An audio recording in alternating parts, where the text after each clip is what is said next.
വളരെയേറെ വേദനിപ്പിക്കുന്ന ഒരു വീഡിയോ കണ്ടു. ഹബീബായ സയ്യിദുനാ റസൂലുള്ളാഹി സ്വല്ലല്ലാഹു അലൈഹി വസല്ലം തങ്ങളുടെ മീലാദിന്റെ ഭാഗമായിട്ട് ഏതൊരു പരിപാടി നടക്കുകയാണ്. ആ പരിപാടിയിൽ കുറെ DJ സോങ് ഒക്കെ ഇട്ട് പിള്ളേർ തുള്ളിക്കളിക്കാണ്. കണ്ടുപോലാത്ത വേദനയാണ് തോന്നിയത്. ആരാണ് ഇവന്മാർക്ക് ഇതൊക്കെ പഠിപ്പിച്ചു കൊടുക്കുന്നത്? എത്രമാത്രം മോശമാണിത്.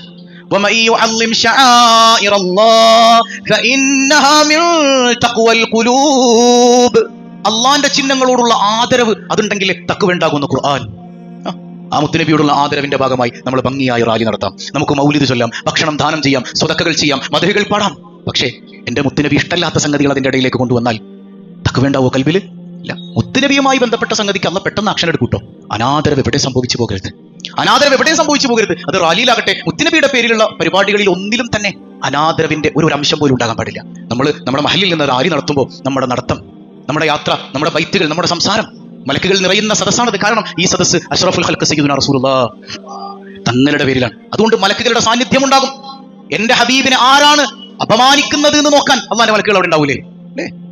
ഒരു വാക്ക് കൊണ്ടോ ഒരു പ്രവൃത്തി കൊണ്ടോ ആ മുത്തുനബി സല്ലല്ലാഹു അലൈഹി വസല്ലം തങ്ങളുടെ ജന്മദിനത്തെ അനാദരിക്കുന്ന ഒരു സംഗതി നമ്മുടെ ലൈഫിൽ ഉണ്ടാകാൻ പാടില്ല. അപ്പൊ നമ്മുടെ കൂട്ടുകാരോടൊക്കെ പറഞ്ഞു കൊടുക്കണം, വല്ല പ്ലാനിങ് ഉണ്ടെങ്കിൽ, അല്ലേ, അല്ലെങ്കിൽ എന്തെങ്കിലുമൊക്കെ പരിപാടി പ്ലാൻ ചെയ്തിട്ടുണ്ടെങ്കിൽ ചെയ്യരുത് മക്കളെ. നമ്മുടെ ആഖിബത്ത് മോശമാകാൻ അത് കാരണമാകും. എല്ലാ ആലിമീങ്ങളും പറഞ്ഞു കൊടുത്താലും ഈ പേക്കുത്ത് കാണിക്കാൻ ഏതെങ്കിലും ഉസ്താദുമാർ പ്രസംഗിക്കുന്നുണ്ടോ? ഇല്ല.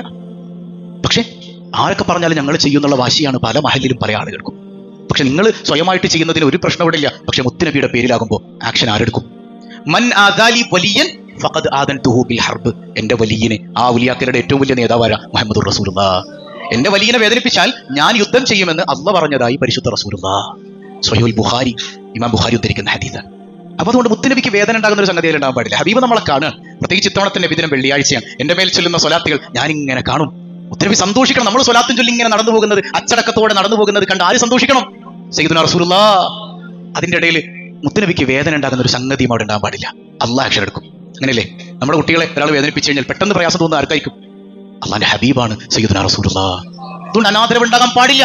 അതുകൊണ്ട് എന്റെ കുട്ടികൾ പ്രത്യേകം ശ്രദ്ധിക്കണം. നമ്മൾ ഇൻഷാ അല്ലാഹ് ഇത്തവണ വളണ്ടിയേഴ്സിനൊക്കെ സെറ്റ് ചെയ്തിട്ടുണ്ട്. നിങ്ങൾ അവരോട് സഹകരിക്കണം. കുട്ടികളാണെന്ന് എഴുതിയിട്ട് നമ്മൾ അങ്ങോട്ട് ഉറക്കാം എന്നൊന്നും പറഞ്ഞു കളയരുത്. ആ മക്കൾ അവിടെ നിൽക്കുന്നത് മുത്തുനബിയുടെ പേരിലുള്ള റാലി ഭംഗിയാക്കണമെന്ന് ആഗ്രഹിച്ചുകൊണ്ടാണ്. അതുകൊണ്ട് തന്നെ അവർ പറയുന്നത് പോലെ ഭംഗിയായി അച്ചടക്കത്തോടെ നമ്മളിപ്പോൾ കുറച്ചിങ്ങനെ റാലി പോയി കഴിയുമ്പോൾ കുറച്ച് കഴിയുമ്പോഴത്തേക്കും ഫ്രണ്ടിൽ നിന്ന് പിള്ളേരൊന്നും കാണില്ല. അവിടെയൊക്കെ വാപ്പമാരും പാപ്പമാരും ആയിരിക്കും, അല്ലേ? അപ്പോൾ ആ ഒരു ഭംഗി നമ്മളിങ്ങനെ ചെറിയ കുട്ടികളെ ഫ്രണ്ടിൽ നിർത്തിയിട്ടുണ്ട്, പിന്നെ ബാക്കിൽ വാപ്പന്മാരുണ്ട്. അങ്ങനെ ഒരു ഭംഗിയായി നമ്മൾ ഇവിടെ നിന്ന് സ്റ്റാർട്ട് ചെയ്യുന്നത് പോലെ തന്നെ അച്ചടക്കത്തോടെ തിരിച്ചു വരാൻ കഴിയണം. അങ്ങനെ ആവൂലേ? അള്ളാഹു തൗഫീഖ് നൽകുമാറാകട്ടെ. ഒരു ഹറാമും മുത്തുനബി ഇഷ്ടപ്പെടാത്ത ഒരു സംഗതിയും അന്നത്തെ ദിവസം നമ്മുടെ ലൈഫിൽ ഉണ്ടാകാൻ പാടില്ല. പക്ഷെ മുത്തുനബിയുടെ പേരിൽ വന്നാൽ അത് ഡേഞ്ചറസ് ആണ്. അള്ളാഹു നമ്മളെ